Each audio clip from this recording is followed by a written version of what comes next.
கையில நாலு புஷ்பத்தை எடுத்துக்கோங்க. இரண்டாவது மகாலட்சுமி அம்பிகையினுடைய அம்சங்களிலேயே முதலாவது மகாலட்சுமி ஆதிலட்சுமியின் பெயர். இரண்டாவது மகாலட்சுமி தானியலட்சுமி. தானியலட்சுமி அப்படின்னா தானியங்கள். இந்த லோகத்திலே என்றென்றும் துர்பிக்ஷமானது விலக வேண்டும், சுபிக்ஷமானது நம்மை வந்தடைய வேண்டும், விவசாயம் பெருக வேண்டும், மாதம் மும்மாறு மழை பொழிய வேண்டும் என்று அனைத்து விதமான தானியங்கள் விவசாயங்களானது நமக்கு என்றைக்கும் பெருக வேண்டும். நமது இல்லத்திலேயே என்றும் தானிய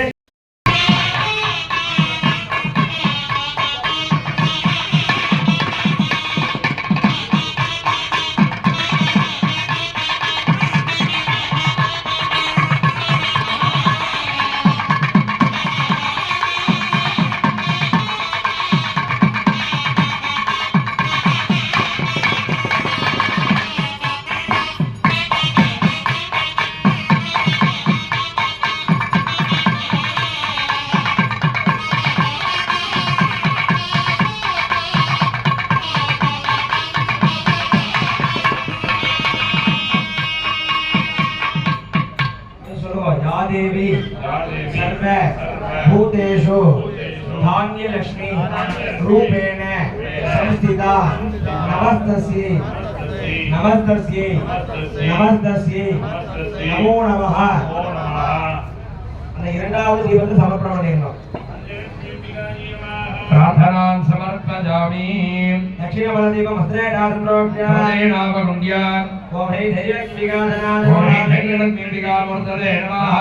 सर्वभूतेषु धैर्यलक्ष्मीरूपेण संस्थिता नमस्तस्यै नमस्तस्यै नमो नमः.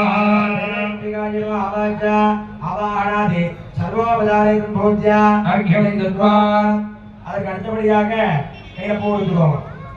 அஷ்ட மகாலட்சுமிகளுடைய வடிவங்களிலேயே மூன்றாவது மகாலட்சுமியாக விளங்குபவள் தைரியலட்சுமியின் பெயர். எந்த லட்சுமி நம்மை விட்டு சென்றாலும் தைரியலட்சுமி இருந்தா எல்லாருக்கும் நம்மை தேடி வந்துருவாங்க. ஏன் அப்படின்னா முன்பு சொன்னது போல ஆத்ம பலம் இருந்தால்தான் எல்லா விதமான பூஜைகளும் பங்கு பெற முடியும். அந்த ஆத்ம பலம் எங்கிருந்து வருது அப்படின்னா நமக்குள்ளே இருக்கக்கூடிய ஒரு தைரியத்தினாலே தான் வருது. என்னால் இதை செய்ய முடியும் அப்படிங்கிற ஒரு மனோபாவம், அந்த ஒரு மனோ தைரியம் நமக்கு வந்தடைய வேண்டும். அந்த மனோ தைரியத்தை எந்த ஒரு நிலையிலேயும் நமது மனது சந்திரமாகாமல் திறத்தத்தோடு நிலையாக இருக்கும் அந்த ஒரு குணத்தை தருபவர் தைரியலட்சுமி. அப்பேற்பட்ட மூன்றாவது மகாலட்சுமியாக விளங்கக்கூடிய தைரியலட்சுமி நல்லபடியாக மனசுல தியானம் பண்ணிக்கிறோங்க. நமது வாழ்க்கையிலே என்றென்றும் நாம் எந்த சூழ்நிலையிலும் நமக்கு தைரியமானது நம்மை துணை நின்று வழிநடத்த வேண்டும் என்று மூன்றாவது மகாலட்சுமியாக விளங்கக்கூடிய தைரியலட்சுமியை பிரார்த்தனை பண்ணிட்டோம்.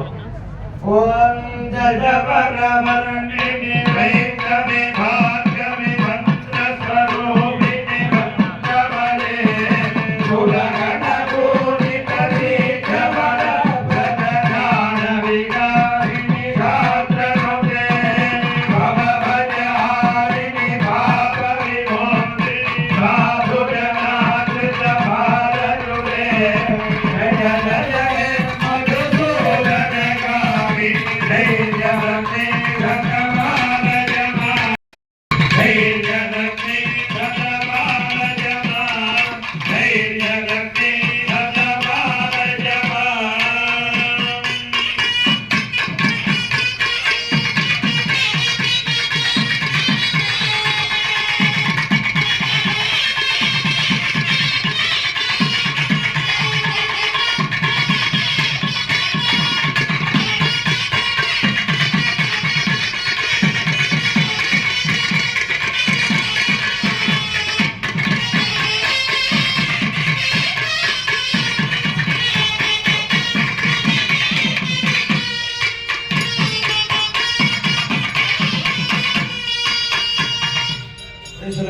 देवी सर्व भूतेषु धैर्यलक्ष्मी रूपेण संस्थिता नमस्तस्यै नमस्तस्यै नमो नमः. தைரியலட்சுமி நல்லபடியாக பிரார்த்தனை செய்து தெற்கு திசையில் இருக்கக்கூடிய அந்த காமாட்சி தீபஸ்வரூபமாக தைரியலட்சுமி பிரார்த்தனை செய்து புஷ்பம் சமர்ப்பணம் பண்ணிடுவோம். प्रार्थनां समर्पयामि. अथार्जाहमीतदीपं सम्प्रोक्ष्यान् मध्ये गजलक्ष्म्याधनाय नमः देवी सर्वभूतेषु गजलक्ष्मीरूपेण संस्थिता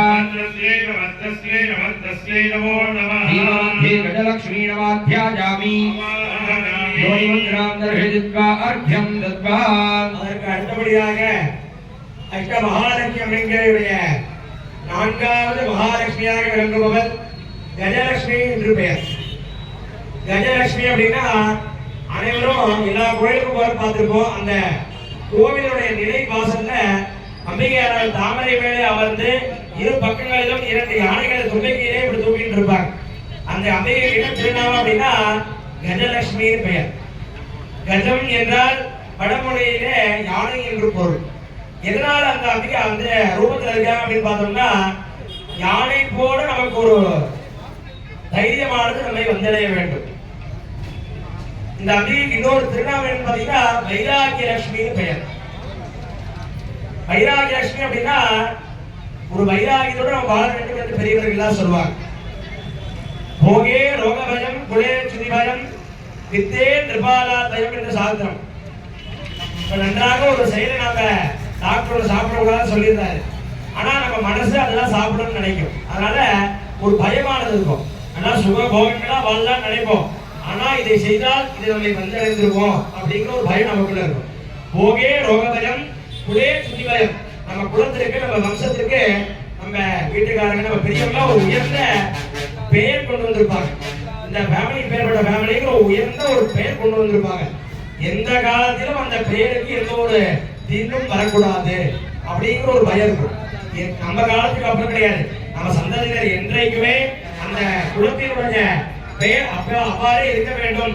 இன்றைக்கும் அந்த பெயரானது மாறிவிடக் கூடாதுங்கிற ஒரு பயம் அதாவது பெண்மணிகளுக்கு வித்தே நிர்வாணா பயம். நம்ம வீட்டுல அதிகமா பணம் வச்சிருந்தோம் அப்படின்னா வெளியே போறப்ப திருட யாராவது வந்துருவானோ ஒரு பயம். அந்த மாதிரி ஒவ்வொரு செயலையுமே ஒவ்வொரு விதமான பயம். திருடர்களுக்கெல்லாம் ராஜா ராஜா கிட்ட மாட்டிக்குமோ அப்படிங்கிற ஒரு பயம்.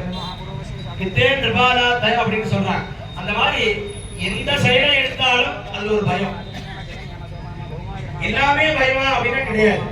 இதுதான் அபயம். இதுதான் பயமற்றது அப்படின்னு பார்த்தோம்னா வைராக்கிய மேகாபயம். வைராக்கியம் மட்டும்தான் பயமற்றது. மீதி எல்லாமே பயத்தினுடைய தன்மையை உடையது. பயம் இல்லாதது அப்படின்னு பார்த்தோம்னா வைராக்கியம் மட்டும்தான். அப்பேற்பட்ட வைராக்கிய மேகாபயம் நம்ம எல்லாருக்கும் அபயத்தை தரக்கூடிய இந்த வைராக்கிய லட்சுமியாக விளங்கக்கூடிய கஜலட்சுமி அம்பிகை நல்லபடியா பிரார்த்தனை பண்ணிக்கோங்க. நம் வாழ்க்கையில் நமக்கு தைரியமானது கிடைக்க வேண்டும்.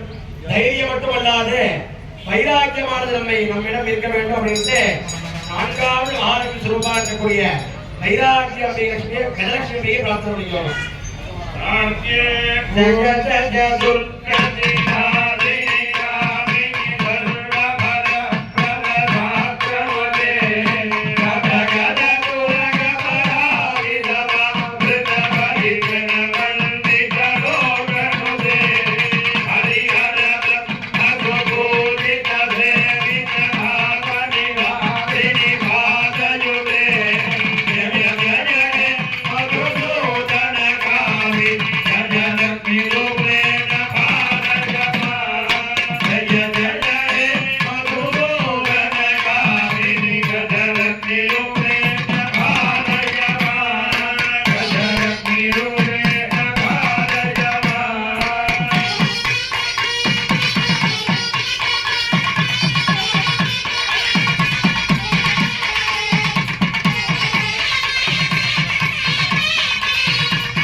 அம்பிகையோட ஸ்துதியில வரப்போ பாத்தீங்க அப்படின்னா ஹரிஹர பிரம்ம சுபோதித சேவித பாதயுதேன்னு. இந்த கஜலட்சுமி பார்த்தோம் இல்லையா, எல்லா நிலவிலும் இருக்கக்கூடிய அம்பிகை. அந்த அம்பிகையை யார் யாரெல்லாம் வழிபட்டிருக்காங்க அப்படின்னா ஹரிஹரன். நேற்றைய தினமே சொன்னோம். ஹரி என்றால் மகாவிஷ்ணு, ஹரன் என்றால் சிவபெருமான், பிரம்மா சுபோதித. பிரம்மா என்றால் பிரம்மதேவர், சுபூஜையும் சேவிதேவா 3 பேரும் அந்த கஜலட்சுமி பூஜை செய்திருக்கா, வழிபாடு செய்திருக்காங்க.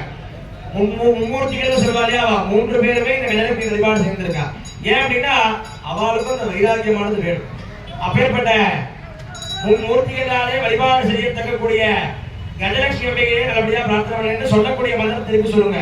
யா தேவி சர்வ பூதேஷு கஜலட்சுமி ரூபேண சம்ஸ்திதா நமஸ்தஸ்யை நமஸ்தஸ்யை நமஸ்தஸ்யை நமோ நமஹ பிரார்த்தனை சமர்ப்பண பண்ணிருக்கு. லக்ஷ்மீம்பிகாயை நமः. பிரார்த்தனாம் சமர்ப்பயாமி.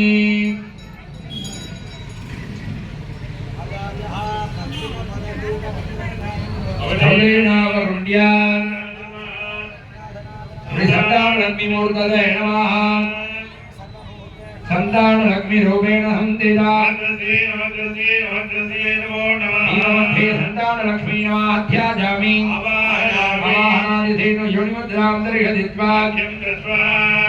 அடுத்தபடியாக எல்லாம் கையில போடுறது கை போட்டுக்கோங்க. மகாலட்சுமியுடைய வழிபாடிலேயே 5வது மகாலட்சுமியாக விளங்குபவள் சந்தான லட்சுமின்னு பெயர். நாம இதுவரை என்னென்ன லட்சுமி பார்த்திருக்கோம் அப்படின்னா ஆதி லட்சுமி, அதற்கு அடுத்தபடியாக தைரிய லட்சுமி, கஜலட்சுமி பார்த்து இப்பொழுது சந்தான லட்சுமின்னு பெயர். சந்தான லட்சுமி அப்படின்னா நமது வம்சத்தை வளர செய்பவள் என்று பொருள். நம் அனைவர்களுக்கும் சந்தான பாகியத்தை தரக்கூடியவள் என்று திருநாமம்.